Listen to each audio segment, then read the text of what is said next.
Are you crazy? It was my lawyer, Donald Jenkins. They literally have an impenetrable case. There are probably a dozen witnesses, including your wife, not to mention very clear video footage from not one, not two, but 3 separate security cameras, all in broad daylight. Your fingerprints and DNA are on every weapon you've used. Your motive is very well documented. This doesn't even mention the fact that the cops actually caught you red-handed, and their video cameras showed you attacking him. Yeah, these are all very good points. I could understand why he thought I might be crazy for refusing the plea deal they offered me. I plead guilty and get 5 years with another 5 years probation, or I will be found guilty in court, and there's a chance the judge will sentence me to 15 to 20 years. On the other hand, if I were a normal, intelligent person, I probably wouldn't be in this situation at all. First of all, it would be better if I didn't actually commit the crime, and if I did, I would have acted much smarter and at least tried to cover my tracks. No, I did it, and I didn't care who knew about it. Listen, you hired me to represent and advise you. I'm telling you that you don't stand a chance in court. The DA is only offering this deal because of the backlog of cases. By entering into this deal with them, you save yourself the cost and time of a trial that is unnecessary. My best advice is to take the deal. You won't enjoy it. No lawyer in the world can save you from this. I can't even offer any protection if we go to trial. All I can do is sit next to you and watch the DA crucify you. I don't even have anything to justify my decision with. As soon as the prosecution is finished, I will just drop my case too. I can't even call a single witness in your defense. You're finished. The only thing you can do is mitigate this disaster as much as possible by serving as little time as possible. Going to court will cost you a hell of a lot of money just to make things worse for yourself. So, lawyer, when will the trial take place? How long will it last? And how long after that until sentencing? I asked. His eyes seemed to glaze over as he tried to come to terms with the fact that I simply didn't care. Due to the coronavirus, the actual trial will take place in about 6 months. Before that, there will be an arraignment, a hearing on charges, and an evidentiary hearing. I'll file motions that need to be heard, and the DA will file motions and a few other things. All I can do is try to delay the trial, but that won't change anything. Great. You need to call my sister and let her know what my bail will be. She'll post bail for me. It won't be cheap. Not your problem. Also, send her your invoices. She will definitely take care of them. He left. I'm sure he was thinking about doing a psychiatric evaluation on me. Perhaps there could be a plea of insanity. I was fine with that. I had no problem paying him more money for trying his best. Not that it really mattered. Oh, you might be wondering what's going on. Let me go back a couple of months. So, my name is Dan Malloy. I am 56 years old and live with my wonderful and loving wife, Kimberly. We have been married 25 years and have 2 wonderful daughters, Gina and Susan. Gina is 22 years old and in her final year of college. Like me, she is studying mechanical engineering. Sue is 20 years old and studying business administration. They plan to take over my firm when I retire. We are a small company and we are not rich by any means, but we are comfortable. We own our house, still making payments, but only have a few years left. We drive decent cars, even if they aren't top-of-the-line luxury cars. I made sure I had enough money in my investment accounts to retire comfortably when I turned 65. Kimberly has been a stay-at-home mom since Gina was born. Once both children were fully settled into school, she did some volunteer work for various charities to get out of the house while the girls were at school. When Sue left for college, her volunteer hours increased to compensate for her becoming single. I didn't mind this and even encouraged her. This made her happy and also allowed us to attend a few more evening events. Kim and I had an amazing sex life as we dated, got engaged, and then got married. Having kids slowed us down a bit, but it was still quite frequent and exciting. As the kids grew, our responsibilities increased, and as we got older, things became a little less exciting and happened a little less frequently. Nevertheless, sex brought satisfaction to both of us. We probably did it 2 to 3 times a week. No, it wasn't as adventurous as when we were younger, and it was pretty predictable, but we still had sex. Everything collapsed on a clear autumn morning. The week before, I had been to the doctor to get some tests done. For some time, I felt overwhelmed and somewhat lethargic. I just felt like I was tired all the time. Kim noticed this and pursued me until I gave in and made an appointment. I was depressed when I left the office. The test results had arrived.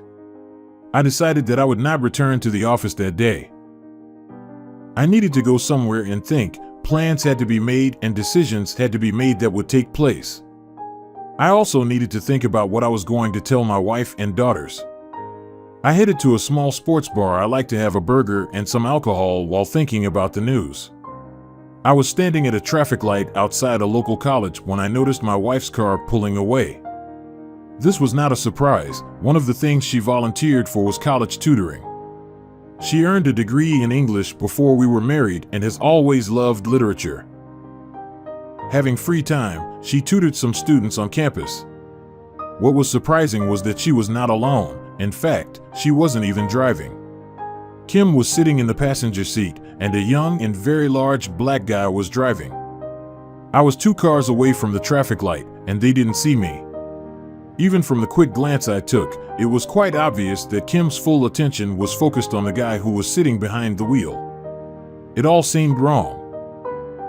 Since they turned onto the road in front of me and in the same direction, I decided to follow them. I made sure there were at least 2 cars between us. It didn't matter. 5 minutes later, I watched them pull into a cheap motel. As they turned right to enter the motel parking lot, I turned left into the shopping center parking lot. I had just pulled into the street parking lot when I saw them get out of her car and enter the hotel lobby. A few minutes later, I watched as they walked across the second-floor balcony and entered the room. It didn't take a rocket scientist to understand that they wouldn't be studying literature there, but rather anatomy. 2 hours later, I saw them leaving the room. By this time, I had my digital camera ready. I always carry it with me because sometimes I need to take photos of projects to document problems that arise. I had my zoom lens on to make sure I captured their detailed photos. He kept his hand on her ass as they walked back to the lobby. This time, I was able to recognize this asshole. He was the star player on the university football team. He graduated this year and had scouts from every NFL team watching him at every game. In most mock drafts, he was selected in the mid to late first round. Even the most critical analysis predicted that he would never make it to the second round. The guy was going to be an undisputed star in the NFL. I'm a bit of a football nut, so I enjoy following the games and the analytics available. This helps a lot during office pools and game betting. I win a lot more than I lose. Well, my wife is cheating on me. For me, this is a complete collapse of the marriage. We discussed this a couple of times. Leave the rest means something to me. It is a vow to God, family, and friends, to each other. This is an oath that you just can't break, till death do you part. It's good, of course, that there is a divorce. Don't you need me anymore? Great, if you're stupid enough to want to leave, I'm smart enough to let you. I already fought for you once. That's what dates and engagements are for. I won that fight when she said, I agree. I didn't have to fight for her again. Fine, all the plans and decisions I had made had to be changed. I needed a completely new plan. I waited about 10 minutes after they left before starting the car and continuing on my way. I ended up at the sports bar, which was my original destination. I took my notepad with me and chose a booth at the back of the hall for some privacy. I ordered a burger, beer, and bourbon from the waitress, then began to formulate my plan. I wrote down notes as I thought. There were 4 columns: what will happen to me, what should I do with my daughters, what to do with a traitor, what to do with an asshole. First, did it really matter? Not particularly. There was an issue that made everything in this column moot. I had no way to forget what my cheating wife did. There could be no possible path to reconciliation. I also had no future with my daughters. Although I loved them with all my heart, I would never have been invited to their college graduation. I would never walk them down the aisle at their wedding. I would never put their children on my lap. Second, speaking of my daughters, I needed them to be taken care of course. Now they were adults and could take care of themselves. However, I wanted them to succeed. I still had to finish college. They then needed to gain experience before taking over the firm. I also needed to make sure they had enough resources to support them until they became completely self-sufficient. If I could leave them more to make their lives better, that would be a bonus. Third, as for the cheating wife, I wanted to hurt her as much as possible. I would show her what real revenge is. I gave her everything I had, and how did she repay me? Okay, she won't get anything else from me. Fourth, the asshole. He took one of the most valuable things I had from me. I would repay him by taking his most expensive item. Once the brainstorming was complete, I started creating a flowchart. For those of you who are not familiar with it, a flowchart is used in engineering to define the path of decisions or events. This is an if-then document. You start with the first step. This step has two results: if yes, do it, or if not, do this. From here, it expands. The result of each step leads to the next step until the problem is solved. This can be used to logically solve almost any problem. It can also be used as a way to identify possible problems and solve them in advance, as well as anticipate possible obstacles so that they can be addressed. 4 hours, 3 beers, and 2 double bourbons later, I had the outline of my plan. Unfortunately, 3 beers and 2 double bourbons later, I was in no condition to deal with a cheater. Yes, I probably shouldn't have done this, but I went back to the office. I was far from drunk. I had 5 drinks in 4 hours, so I wasn't too bad. Still, I probably exceeded the limit. I have a small room in my office with a bed and an attached bathroom. This was handy for those long evenings when I didn't have a deadline and had to work late. It wasn't unheard of for me to take advantage of this, but it wasn't common. I sent a quick message to my wife letting her know I had a deadline and there were some problems. I planned for a long night and just slept in the office. The next morning, I got up and continued with my plans. By noon, I had everything laid out in detailed steps. By the end of the day, I had gone through each step detail by detail and revised as minor problems were discovered. I decided that I had 30 days to take care of everything before the last step. I stayed 2 hours later than usual rearranging my steps to accommodate deadlines before heading home. By this time, I had enough control over my emotions to carry on as normal. I also made up a cover story to explain to my wife why I was so exhausted and what the doctor said. Basically, I was going to tell her that age and overwork were starting to take their toll. He wanted me to cut back on my work a little and play more sports. Of course, I would be too tired for sex for a while until my new lifestyle took effect. Yeah, I can never touch her again, but she didn't need to know that. I managed to spend a normal evening at home. I didn't have to pretend to be tired. I was really tired. Kim tried to be gentle, but I was simply too exhausted from the mental stress and fitful sleep of the previous night. She asked about a project I was working on, and I gave her some bullshit about time-sensitive design in which the parameter had changed. She had never really been involved in the company, so I could tell her almost anything and she would believe me. The next morning, I got up early. I needed to make some appointments and talk to people. I should probably point out here that the business, like most everything we owned, was registered in my name only. Yes, we started a business after we got married, but I had the income and authority. The company was created as an individual entrepreneur. The owner was me. Kim's name was not on any document regarding our home. Again, the property and mortgage were in my name only. It was easier that way. Kim had no income, so she would only lower her credit rating. It didn't matter to either of us at the time because we planned to spend the rest of our lives together. Even if something happened to me, Kim would be the heir. I even made a will that states this. By the end of the week, I had a new will signed and notarized. I also hired a private investigator to watch my wife and gather more evidence of what she was doing. I had no doubts, but the girls would need more concrete evidence.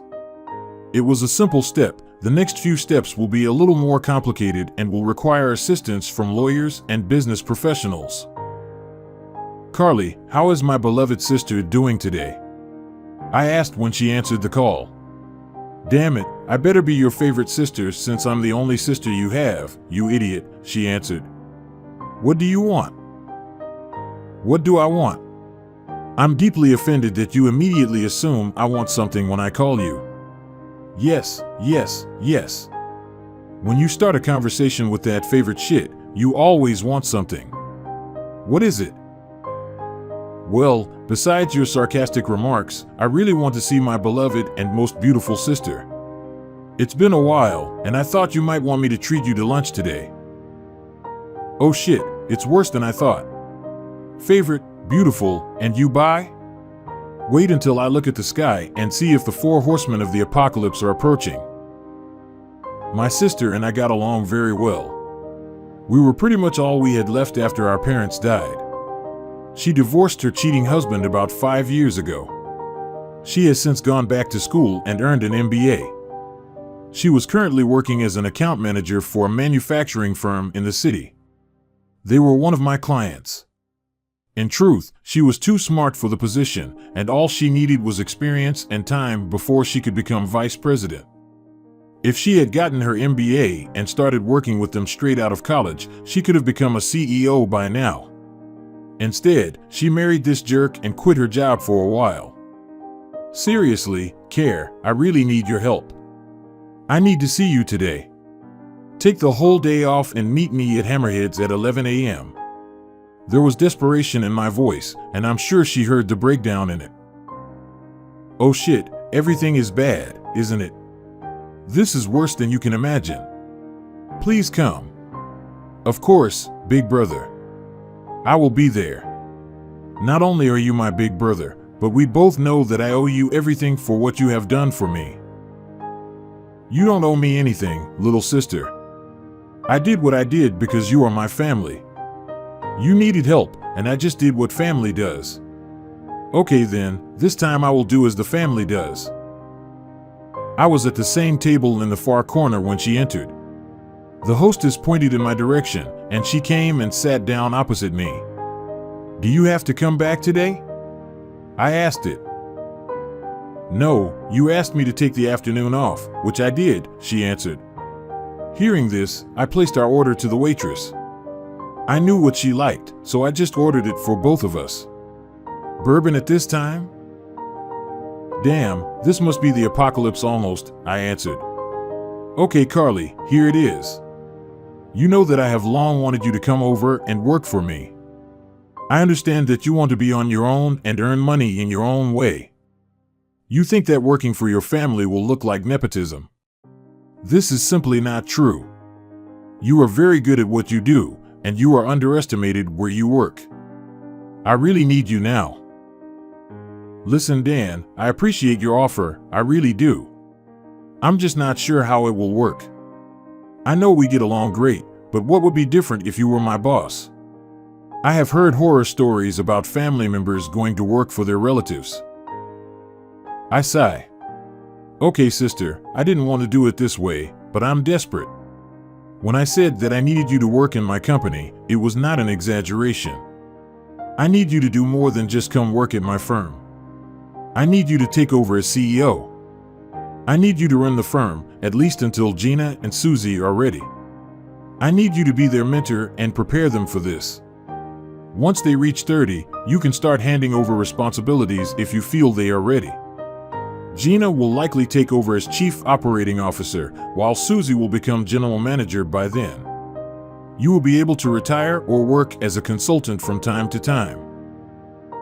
Dan, you're kind of starting to bother me. If I take over your company and train your daughters to become managers when they graduate, what will you do? I couldn't help but notice that you missed that part. That's why I wanted you to just accept my offer. I didn't want to go into details right now. I was hoping to tell you differently. Now I have to blame you for this." I sighed. "Carly, a week ago I learned two things, both on the same day. Nobody else knows this, but I'm dying. I have pancreatic cancer. They can't do anything. I'll be lucky if I live another 6 months. It's probably more like 3 or 4 months. Things will quickly go downhill. Another thing is that Kim is cheating on me. I'll handle things with the girls, and you'll be trustee of the property. Kim won't get a damn thing. Everything is put into trusts which you will manage with the help of my lawyer. I have already drawn up a will in which this is indicated. I have transferred ownership to a company owned by you, Gina and Susie. I sold the house to the company, so now it also belongs to the company. I need you to work with me about this at work, then start spending a few hours every evening and sometime on weekends in my office for the next 2 weeks. We'll use this time to get you up to speed so you can get started as soon as you leave your current job. I'll still be there to help for a week or two, but no longer than that." We sat in silence for a while. She was trying to come to terms with what I had just told her, and I was waiting for her to process it. Our food arrived, and we ate in silence. While the waitress was collecting our empty plates, Carly asked her for another shot of bourbon. "You're a bastard for putting me in this position," she finally said. "Of course I will do it. You don't leave me much choice." "I know. I'm sorry, trust me, I wish I didn't have to do this. There are a couple more things I need you to do too, but we'll talk about that later." "Will I be angry about these other things?" she asked with a smile. "You can't even imagine how," I answered. So we spent the rest of the day discussing the firm and what it needed to do to prepare. She was not an engineer, but her role was mainly on the business side of things. I told her that I would be promoting one of my senior engineers to help her with this side of the business. We returned to my office where we began reviewing invoices and other information she would need. Before we left for home, she used my computer to quickly write a letter of resignation from her job. By this point, events began to develop rapidly. Every day I felt myself becoming more exhausted. I spent long days in the office taking care of the firm, and my evenings teaching Carly. We also spent several hours in the office on both weekends. Kim started to worry about how exhausted I was. I would come home, have a quick snack, and then pass out in bed. There was no sex. Kim tried to talk to me about how I worked long hours. I explained that I had a couple of large, time-consuming projects in the works, but that everything would be completed in about 2 more weeks. I told her I was also making a few changes that would take a lot of the burden off of me, but I needed to take the time now to make sure things went smoothly later. She wasn't happy, but she seemed to understand. It was Friday, Carly's last day at her old job, and she officially starts on Monday. The private investigator finished his work, and I sat in his office looking over the results. She really had an affair with a football player 3 times a week. They left campus and went to a motel. There were even photographs and a short video taken through the slightly open curtain. There was no doubt that they had sex.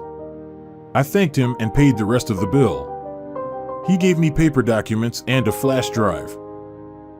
On Sunday evening, Carly and I finished talking everything over so she could start work the next morning.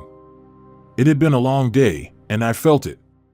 I knew I needed to get things done this week before I got too far along to do so. "Okay, Carly, we've discussed most of what I need you to do. From 7 tomorrow morning, you will be in charge." We met with a lawyer and accountant, and all necessary signatures were notarized. "You are officially in charge of all trusts and the company. I'm not going to tell you when, where, or what, but I need you to post bail for me when my lawyer calls you." "Crap, you're going to do something stupid, aren't you?" "It's a matter of opinion, but probably." "Okay, but murderers are not released on bail. Nobody will die, you don't have to worry about that. I want them to live and regret their actions." "Crap, so you don't want Kim to post bail for you? Is it because you don't expect her to be able to do it?" I'm not going to hurt her physically. Still, I'm not sure she'll be willing to post bail for me. Wednesday, it was 2 o'clock in the afternoon. I was hiding behind a large SUV next to my wife's car on the driver's side. It was parked in the motel parking lot. I heard them talking as they walked back to the car. It had to be Fast and Furious from the very beginning. He was much bigger than me. Then there was the fact that he had the strength and endurance of a high-level athlete. Then there was the small problem that I was deprived of strength and stamina due to my illness. I heard the car unlock as he pressed the key fob. He chuckled at something my wife said as he opened the passenger side door. I heard him open the driver's door and attack. I was already swinging the bat when I rounded the back of the SUV. Kim's eyes began to widen at the sight of me. She didn't even have time to shout a warning when my bat came down hard on my right hand, which was resting on the roof of the car. When the bat bounced off, I continued my movement and uppercut him in the groin. He fell to the ground, trying to simultaneously grab his shattered arm and cover up groin as he writhed on the asphalt. The bat struck each knee. Both kneecaps were crushed. I had just broken his right elbow when a blinding pain shot through me. My whole body tensed, then convulsed before I lost consciousness. When I came to, I was lying face down on the sidewalk with my wrists cuffed behind my back. I learned that due to poor timing, a patrol car had stopped on the street next to us just as I began my attack. The cops saw me jump out of the SUV and attack my wife's lover. They hit me with a stun gun, preventing the asshole from breaking his left elbow. When the ambulance arrived, 3 more patrol cars arrived. As soon as I regained consciousness, I was escorted and placed in the back seat of one of the cars. I found it interesting to watch my hysterical wife give a very animated version of events to a rather attractive policewoman. In the end, I was taken to the police station and arrested. Of course, they put me in an interrogation room. They used ordinary psychological techniques, leave me alone for an hour or 2, good cop/bad cop. It's bullshit that everything will be fine if I just confess, etc. Seriously, did they want recognition? Why? Unfortunately, the tricks only work on those who actually care what happens to them. I already knew what was going to happen. I was going to die, and there wasn't a damn thing that could change that. The DA had a lost cause, and she knew it. She also had a huge backlog of cases due to the coronavirus affecting judges, jurors, and other support staff. Why waste time on this? The outcome was a foregone conclusion. She proposed, my lawyer presented it to me. I refused. So we are back to the beginning of this story. Are you crazy? It was my lawyer, Donald Jenkins. They literally have an impenetrable case. There are probably a dozen witnesses, including your wife, not to mention very clear video recordings from not 1, not 2, but 3 separate surveillance cameras. And all this, damn it, in the middle of the day. Your fingerprints and DNA are on every weapon you've used. Your motive is very well documented. This doesn't even mention the fact that the cops actually caught you red-handed, and their video cameras showed you attacking him. Yeah, these are all very good points. I could understand why he thought I might be crazy for refusing the plea deal they offered me. I plead guilty and get 5 years with another 5 years probation, or I will be found guilty in court, and there is a chance the judge will sentence me to 15 to 20 years. On the other hand, if I were a normal, intelligent person, I probably wouldn't be in this situation at all. First of all, it would be better if I didn't actually commit the crime, and if I did, I would have acted much smarter and at least tried to cover my tracks. No, I did it, and I didn't care who knew about it. Listen, you hired me to represent and advise you. I'm telling you that you don't stand a chance in court.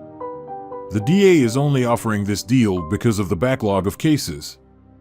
By entering into this deal with you, you avoid the cost and time of litigation that is not necessary. My best advice is to take the deal. You won't enjoy it, no, but lawyer in the world can save you from this. I can't even offer any protection if we go to trial. All I can do is sit next to you and watch the DA crucify you. I don't even have anything to justify my decision with. As soon as the prosecution is finished, I will just drop my case too. I can't even call a single witness in your defense. You're finished. The only thing you can do is mitigate this disaster as much as possible by serving as little time as possible. Going to court will cost you a hell of a lot of money just to make things worse for yourself. So lawyer, when will the trial take place? How long will it last? And how long after that until sentencing? I asked. His eyes seemed to glaze over as he tried to come to terms with the fact that I simply didn't care. Due to the coronavirus, the actual trial will take place in about 6 months. Before that, there will be an arraignment, a hearing on charges, and an evidentiary hearing. I'll file motions that need to be heard, and the DA will file motions and a few other things. All I can do is try to delay the trial, but that won't change anything.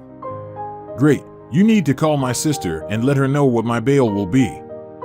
She'll post bail for me. It won't be cheap, not your problem. Also, send her your invoices, she will definitely take care of them. He left. I'm sure he was thinking about doing a psychiatric evaluation on me. Perhaps there could be a plea of insanity. I was fine with that. I had no problem paying him more money for trying his best, not that it really mattered. Kim surprised me by actually coming to see me. I was still in prison. I was charged and given bail. Carly had to post bail for me, but she was a little upset about the carnage. She would have helped me out, but first she wanted me to cool off for a couple of days. I'm sorry, she started. Fine, it really didn't mean anything to me. There wasn't really any romance or feelings. It was easy sex. I finished it for her. Yes, he was just so big and strong. He had that confidence that just takes over the whole room, and yes, he was a little better than you. Congratulations, I'm glad he was able to make you happy. She definitely wasn't happy now. She began to sob, then abruptly stood up and ran out.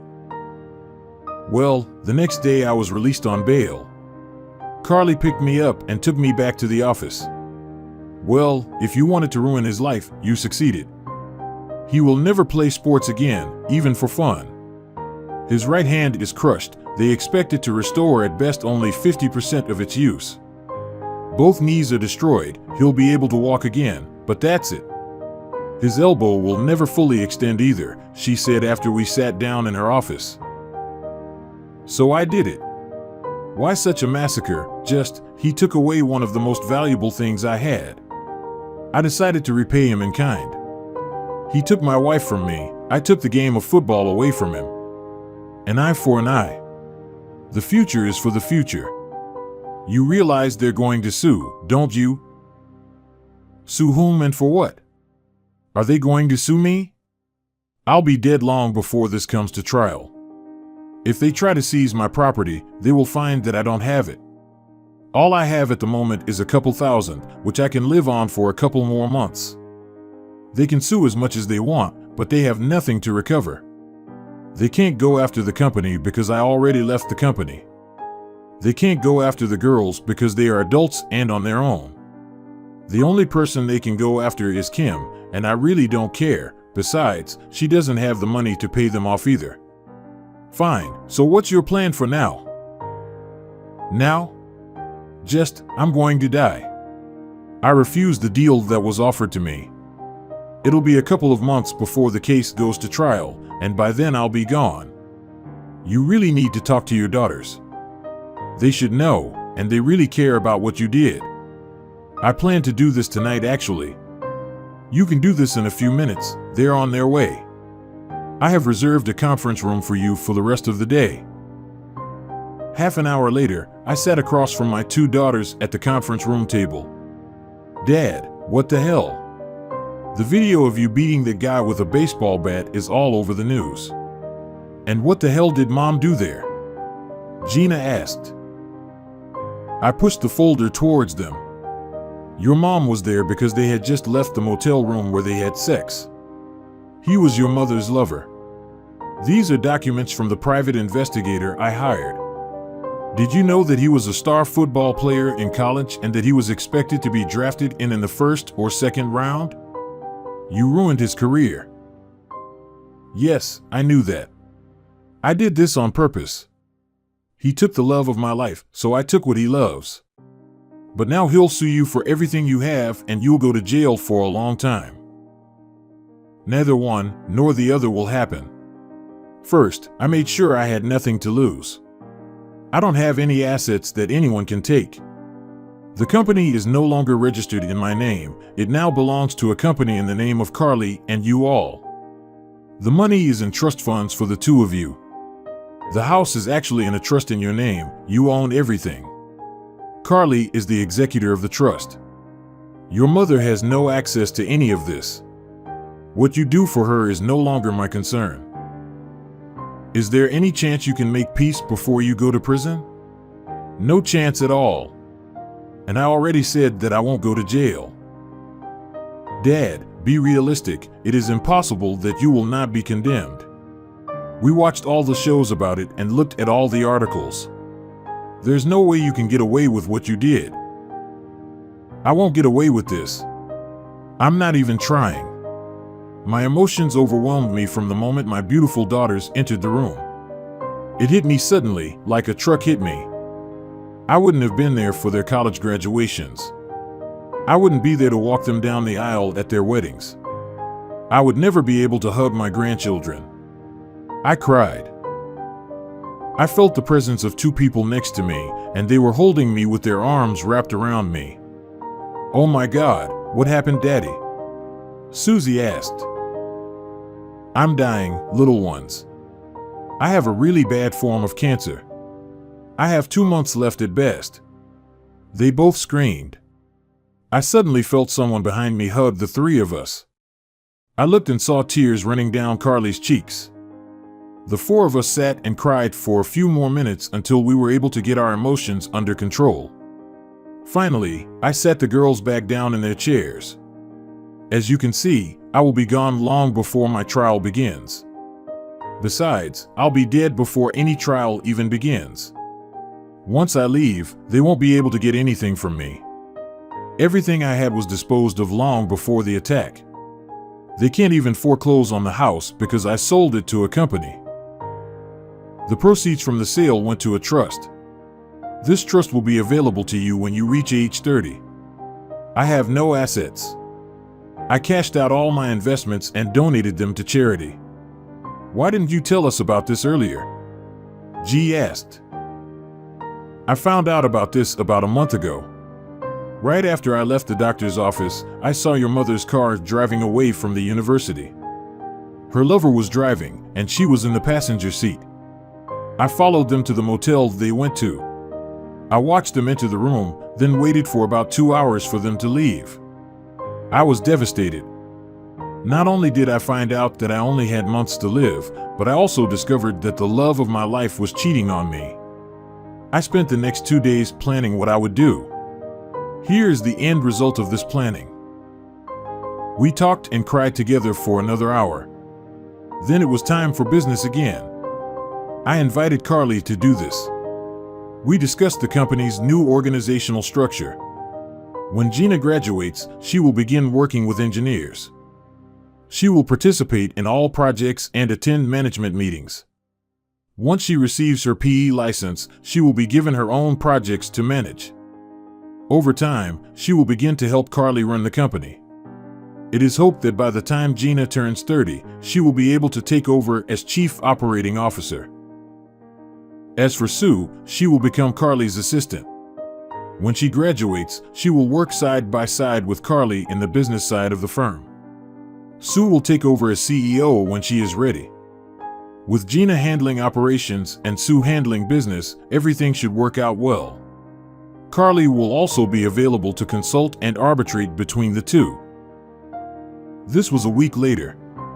I lived with my sister and hadn't spoken to Kim since she visited me in prison. I was sitting on the couch in Carly's living room. A bright light was shining on me, and sitting opposite me was a rather attractive red-haired girl. "Good morning," This is Amy Brown from Crap News.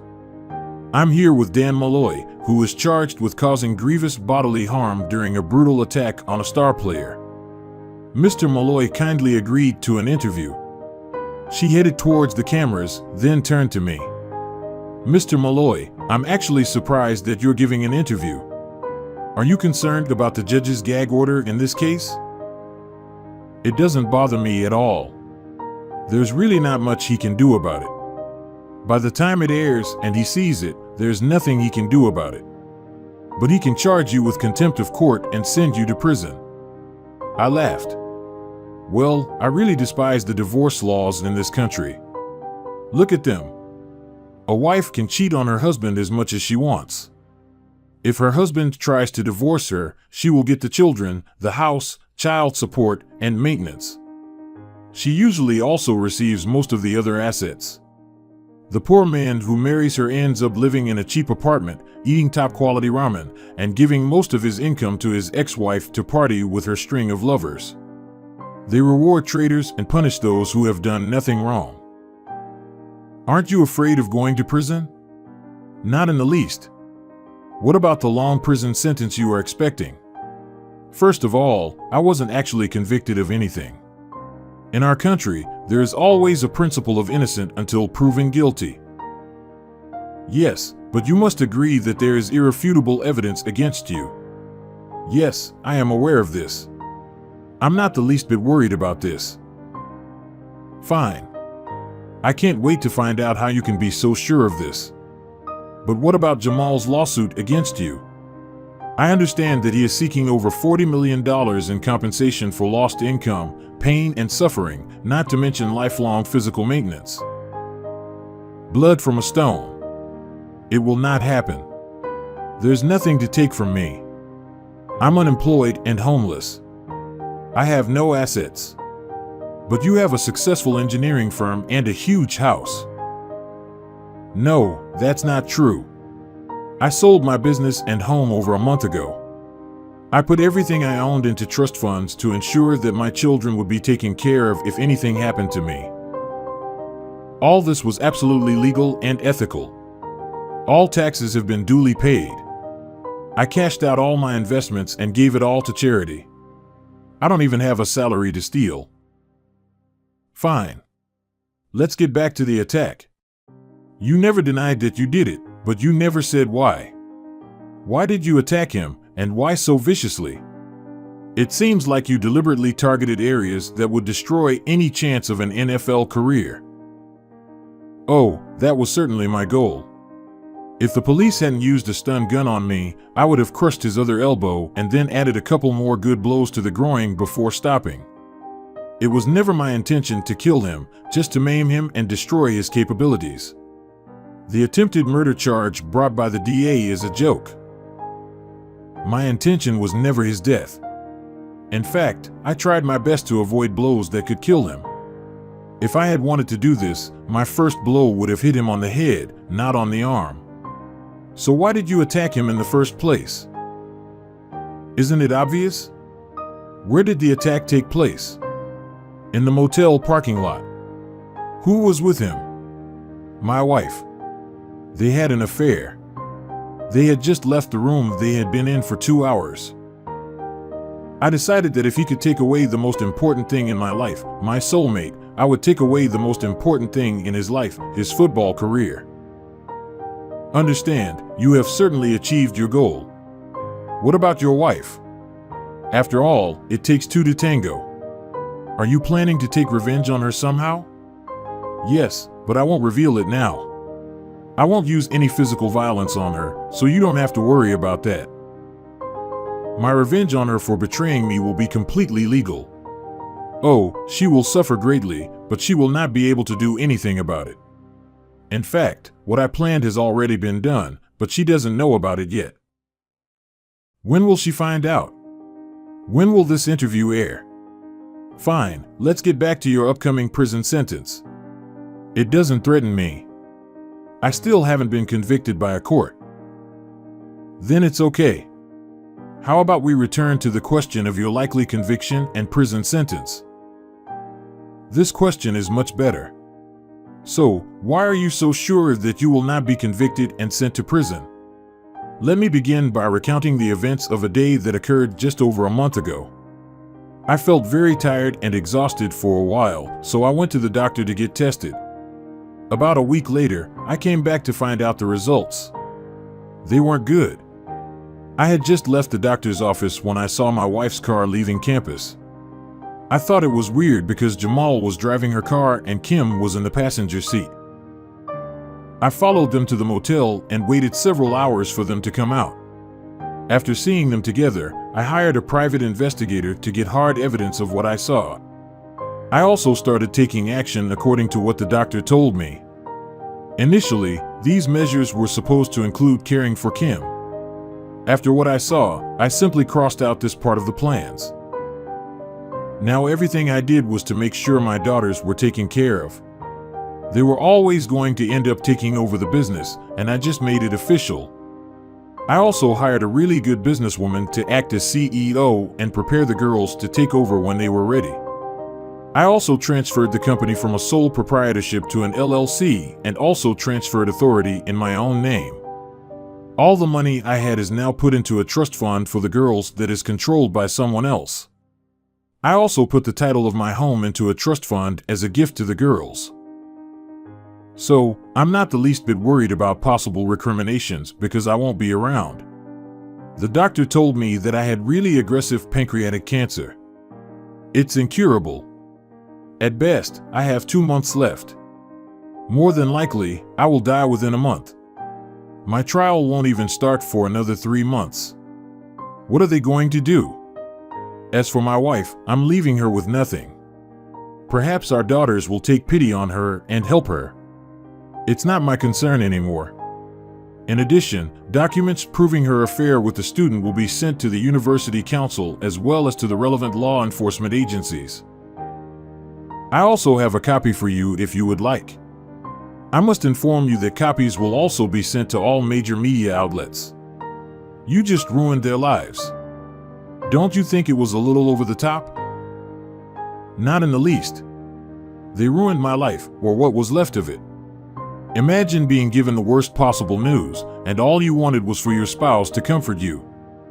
Instead, less than half an hour later, you discover that your spouse is cheating on you. Yes, I will die soon, but they took away my chance to receive comfort from my wife in my last days. They ruined the rest of my life, so I ruined them.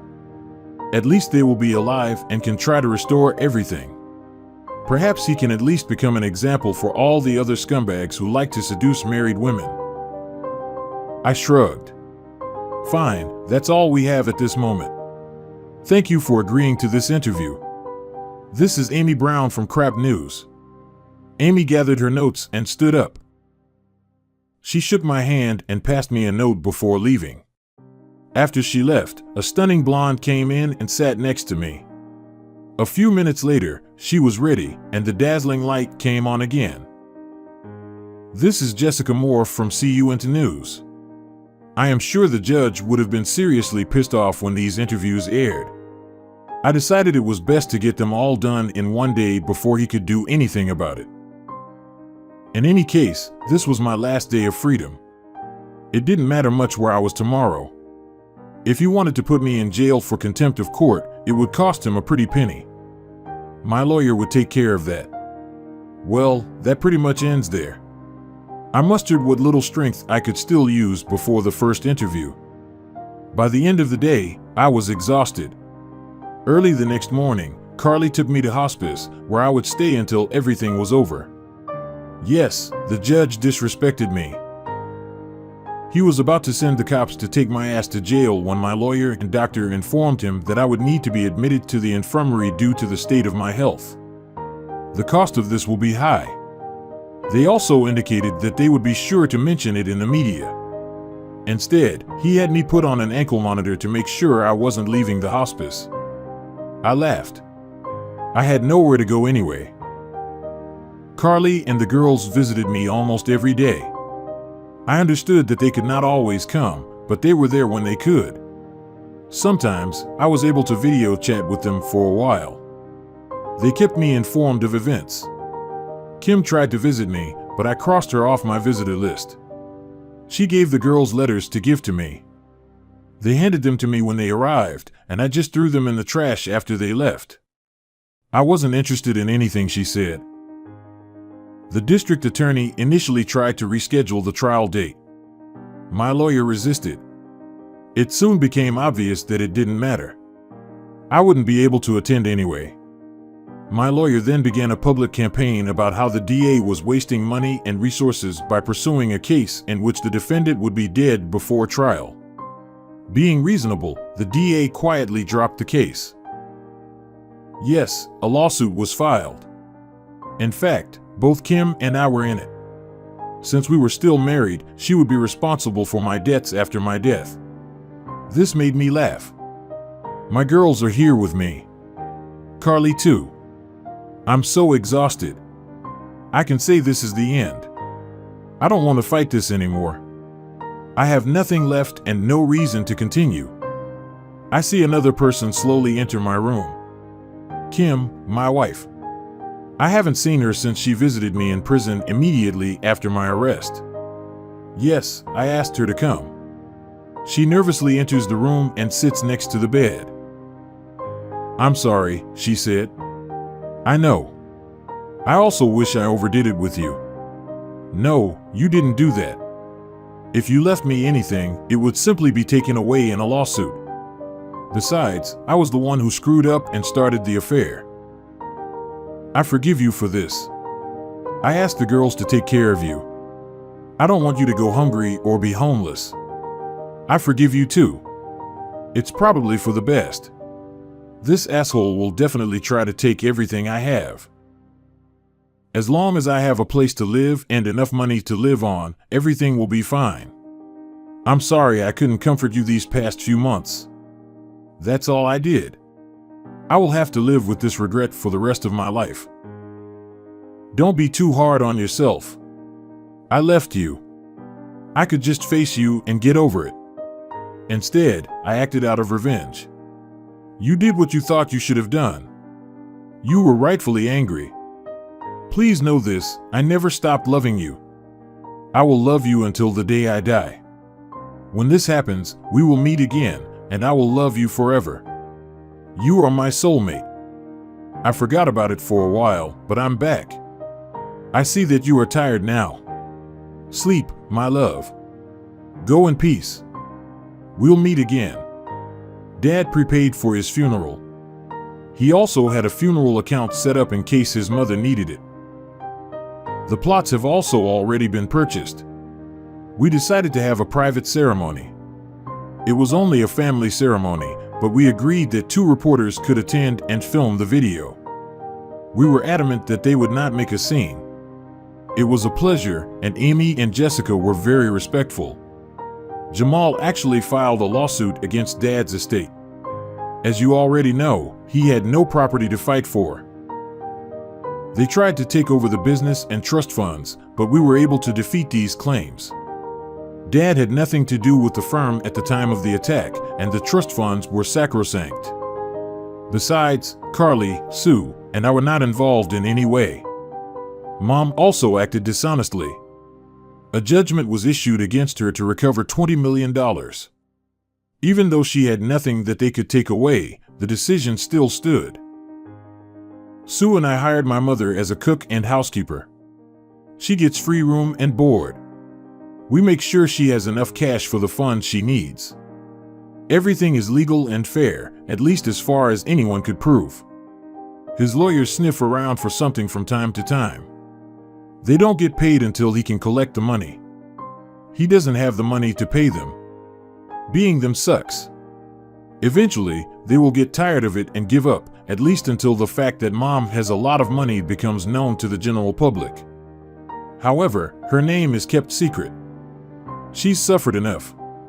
There is no point in adding anything else to this. Mom doesn't really date. She socializes with her friend groups. Sometimes she doesn't come home until the next morning. Neither of them are serious, just friends with benefits. She is adamant that she will never be in a serious relationship again. She will remain free until she meets Dad again. As for Jamal, he lives with his parents. His bedroom is on the first floor because he is not very good at using stairs. He was expelled as expected and refused to even think about going to another school. He just sits and plays video games, waiting for the money to come to him. That's probably why his parents put up with him, although I heard mutterings about how they were getting tired of waiting. Jamal may soon face a choice, be evicted or take action. So here's how things stand at the moment. Sue and I really take over the firm, and Aunt Carly stops by sometimes to help. She is now retired and living a good life. She even takes Mom on a cruise a couple of times a year. Right now, Sue has a steady boyfriend, and it looks pretty serious. As for me, well, I haven't found a single guy who looks like Mr. Right, although there are several mistresses who are now Miss Correct. One of which may soon lose the last word in its title. Her name is Amy, and she is a local news reporter.